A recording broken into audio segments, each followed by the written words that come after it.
Hello there, ladies and gentlemen, I'm the Spiffing Brit, and today we are playing Total War Warhammer 3. The only game filled with a bajillion fantasy races all vying for power, and also the French. They're there too, having fun I guess. In today's video I'm going to be demonstrating just how perfectly balanced this game is. And by perfectly balanced I mean we're going to be throwing everything out of the bloody window and making the most broken video of Total War Warhammer 3 ever recorded. So make sure you're sat back, relaxed with a nice warm cup of tea in hand as we're about to begin a brand new campaign. So for today's video we're going to be playing on Immortal Empires because, come on, it's just massive. And the exploit today can be pretty much completed with any faction in the game, however it's generally easiest if you're playing a faction that people hate. Consequently we're going to be playing as the Warriors of Chaos, famously some of the least liked people in the canon. And specifically we're going to be playing as this dude here who is riding on a Mohawk pony. This is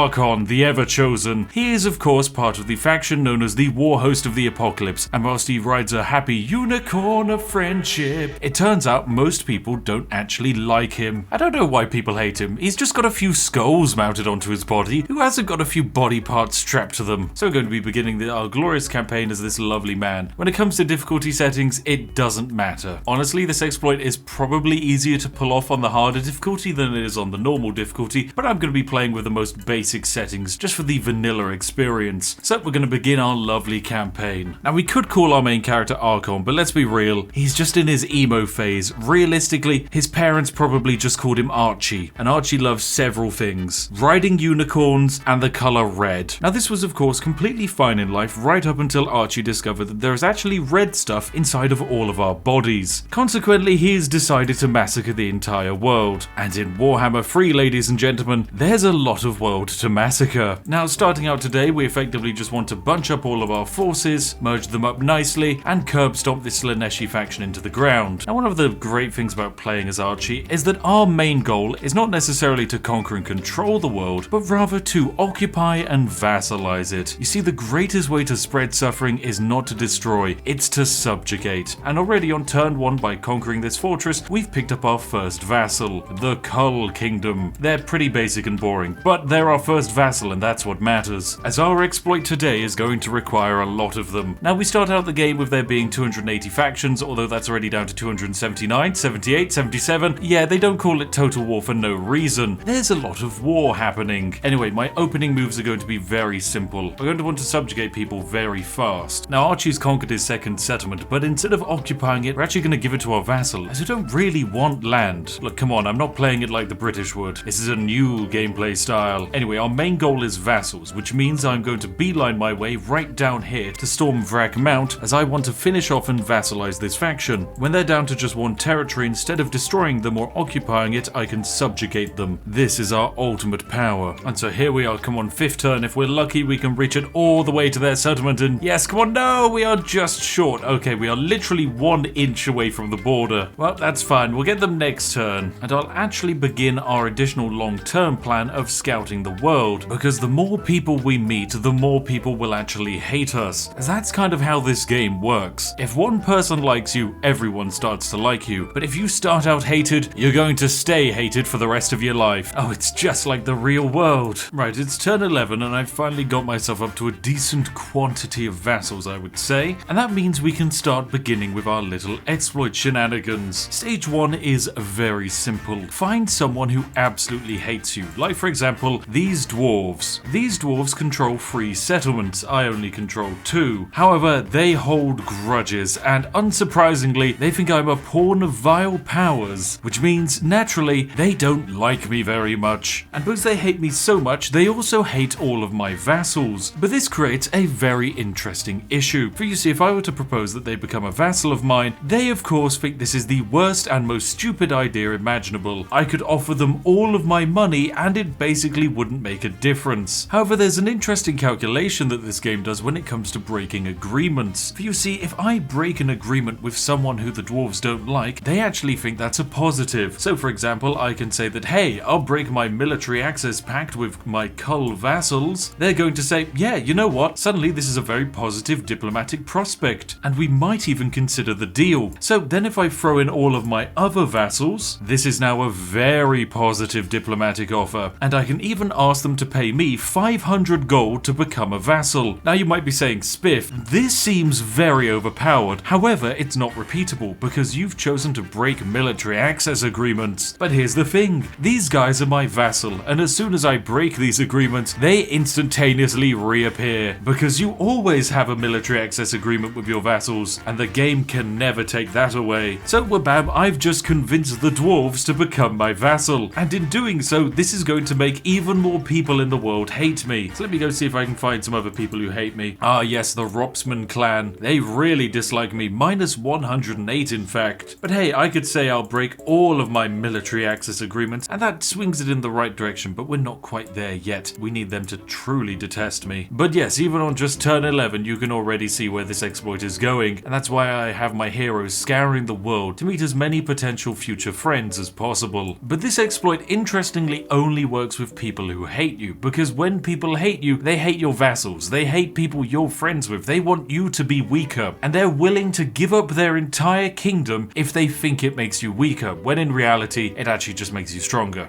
We found a bunch of dwarves. However, these are dwarves that don't really hate me enough, so I'm gonna have to find a way for them to hate me, and I think the best way to do that is to form a non-aggression pact with the goblins. Dwarves hate that kind of thing, and now they're going to start hating me even more. Lovely. Oh, this is perfect. The more Thorin hates me, the more for some reason he's going to listen to me. Okay, literally the next turn, and I've begun Operation Annoy the Dwarves even more. I've gotten one of my agents over here to just start doing agent actions as that upsets the dwarves, and meanwhile one of the first dwarves we run into has now started to hate my vassals so much they're willing to become a vassal themselves and also pay me for the privilege. Wabam! Welcome to the fold, Scorus Stonebeard. Welcome back, ladies and gentlemen. As you can see, things have gone a little bit crazy. Thorin Grudgebearer, effectively the most dwarfy dwarf ever, has decided that yes, he would like to become a vassal, despite the fact that he says, I am the High King, I will hear you beg. He is willing to become my vassal provided I break trade agreements with my own vassals and break a useless non-aggression pact with one of the goblins. He's even going to pay me for the privilege. He's reliable, he holds grudges, and he's protective, and yet he's willing to side with literal chaos. So Wabam will propose the offer, and you know what? He's happy with the whole affair. Welcome to the fold, Thorin Grudgebearer. You silly, silly sausage. Oh dear. Anyway, we've got a Barak Var next. He really hates us, and he really hates the new treaty we made with the other dwarves, but that actually is brilliant because it means, hey, let's re-break all of those military access agreements. And suddenly, yep, he loves us. So Wabam bid of money, and he's going to pay us 1,200 gold to become a vassal, which is then going to reveal more of the map to us, which in turn reveals more people who hate us. Oh, it's wonderful. All right, what about Zufbar? They don't like me, do they? Yes, we just thrown a few of our lovely vassals into the pile, and there we go. You're willing to even pay me. So thank you very much, Zufbar dwarves. Welcome to the fold, and oh my goodness, is that Vlad von Karstein? Ah, and there's even the Averland here. Hello there. And Sylvania. Wow, Sylvania really don't like me. Well, Vlad von Karstein, I know you're very unfriendly, but what if you were to become a vassal? We're getting close. We're getting very close. Minus 22. So soon enough we'll be able to have him. And I'm going to see if I can pick up the final dwarf around here as well. And wow, geez, that's a positive 41 diplomatic treaty offer. So yeah, I'll be having this lovely deal as well as all of your money. Fantastic. Oh my goodness. This has gone absurdly well. Okay, pretty much every dwarf in the world now is for some reason becoming our vassal. And I mean, we're even getting close to being able to vassalize just the greenskin factions. This is good. In a few turns, they're going to hate me so much, they'll be willing to become my vassal. And oh my goodness, I'm going to be able to pick up another dwarven faction here. Lovely. I'm going to have to throw in a bit of cash, 1,300 gold to sweeten the deal, but there we go. That's going to open up more dwarves to the friendship pile. Oh, Belagar Ironhammer, you're definitely going to hate me, and you're even going to pay me. Fantastic. Welcome to the fold, Belagar Ironhammer. You and your free settlements have now joined me, which has also opened up new diplomatic friendship prospects with the Empire and also the Tree Peoples. Oh my goodness, is that the Golden Order? Yes, that's the Golden Order, led by Balthazar Gelt, one of my favorite characters, and naturally he hates me. But if I were to initiate some diplomacy, my friend, how would you like to,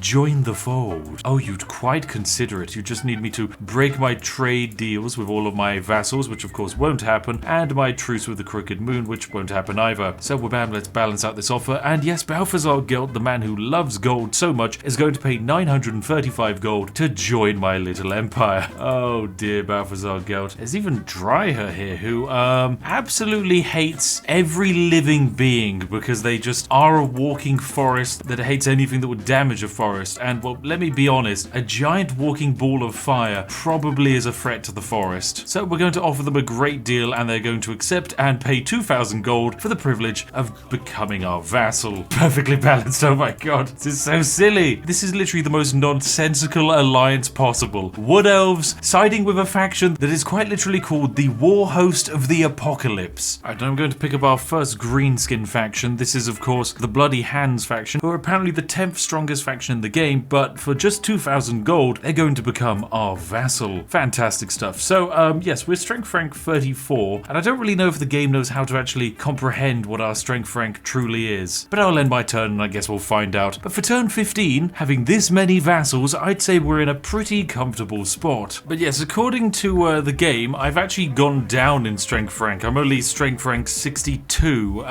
Cool. Sure thing, game, I believe in you. I'm actually quite weak and vulnerable, oh dear. Anyway, here's Vlad von Karstein. He's a subjugator, so he'd rather vassalize people. However, what if he'd like to be the one vassalized? So we're going to offer them, we're going to break all of our agreements with all of our friends, just for you, Vladdy, my big old cuddly vampy boy. And yep, he's going to be happy. Right, give me some gold, Vlad. And here we go. He will permit it, but I'll permit that you're going to become my little teddy bear. So Vlad's on board, which is brilliant. That's going to open us up to even more diplomacy with even more people that hate us. Right, it's turn 16 and we're basically into the end game now because I am able to pick up even more and more vassals. For example, I've managed to convince most of the undead bone boys down here to side with me, and I suppose we also have Repens de Lioness here, the French woman, and what we can very easily do is just convince her to become a vassal of us as well. Here we go, lovely jubbly. It's actually incredibly easy. We don't even need to use all of our vassals for this. But there we go, she's now sided with us. And you know what, we should also probably pick up the Cult of Sigmar. That's probably a good idea. They are indeed quite a spicy large faction, so let's nab them. He's the Empire's great defender and he hates me. However, Volkmar, I'm pretty sure you're going to love me. There we go, yep, once again, you're just going to become my vassal. Welcome to the fold. The issue is every time we pick up a new vassal, we immediately discover more people, which in turn means we can annex them. Like for example, these lizard men here, who really hate me because lizard men absolutely detest chaos. But that just creates the problem that they hate me so much that all I need to do is break a handful of minor little military access agreements, and suddenly they want to be my best friend. And pay me 8,000 gold. Okay, so we've also picked up Manfred von Karstein down here in the Great Deserts, and this has revealed yet another giant dwarven faction for us to steal. Oh, we're not welcome, so we won't pretend otherwise. Wow, he really hates me. But don't worry, those who hate the most bend the knee first, it would seem. Well, then we've also found some lizard boys down here. Fantastic. These guys will, of course, be able to provide us with great vassalage and money from it. There we go, yet another friend added to the friend pile. This has been very successful. So yes, on turn 16, I think it's safe to say that we've made some pretty impressive progress with our mass vassalization of the world. Oh my goodness, we've actually been able to do it. We found Emperor Karl Franz. Oh my. And you know what? He absolutely hates me. Minus 300 opinion. However, if I promise to break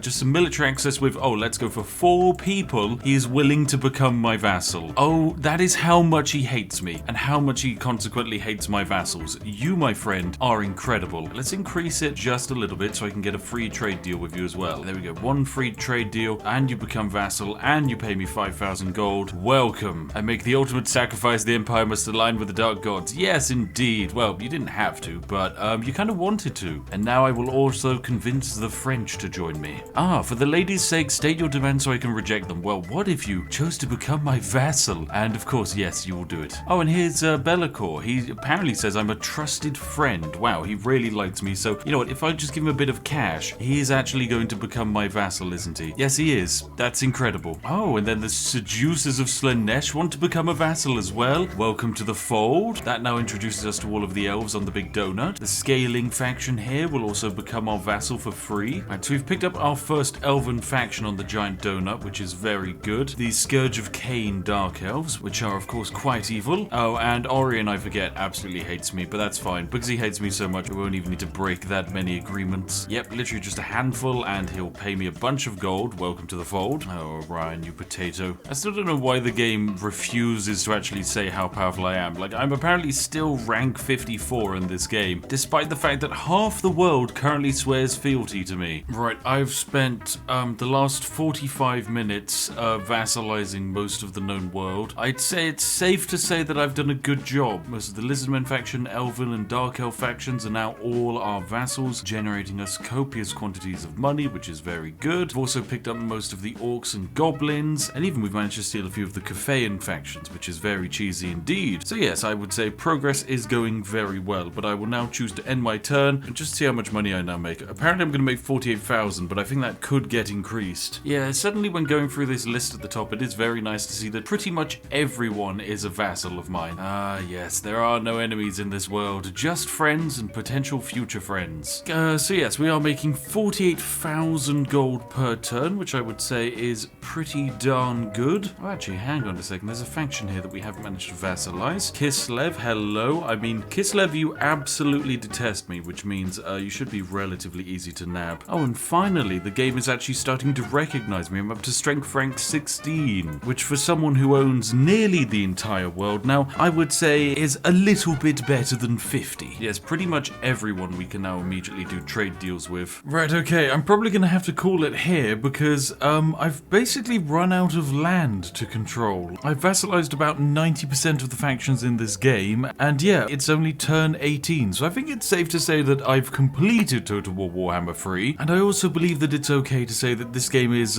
indeed perfectly balanced, although there may be a smidge quantity of exploits involving, involving the ability to subjugate the entire world. But considering we make a lovely 69,000 gold per turn, I think it's safe to say that what I've constructed is very, very jazzy indeed. Oh my goodness, I think the game's crashed. Come on, game. Yes, it's crashed. Okay, right, well, there we have it. Yeah, it turns out vassalizing 100,000 different factions isn't exactly good for your PC stability. Anyway, I'll call it there for today. I hope you enjoyed today's video, and if you did, make sure to give it a like. And heck, why not give it a try yourself? Go load up your favorite game of Total War Warhammer 3 and see how broken you can make it now. And if you want to support the channel and help us with our giant quest to find exploits inside of everything, then why not consider becoming a YouTube channel member or Patreon? Your generous funds make all of this all the more possible. Anyway, thank you very much for watching. I hope you all have a wonderful day, and goodbye for now.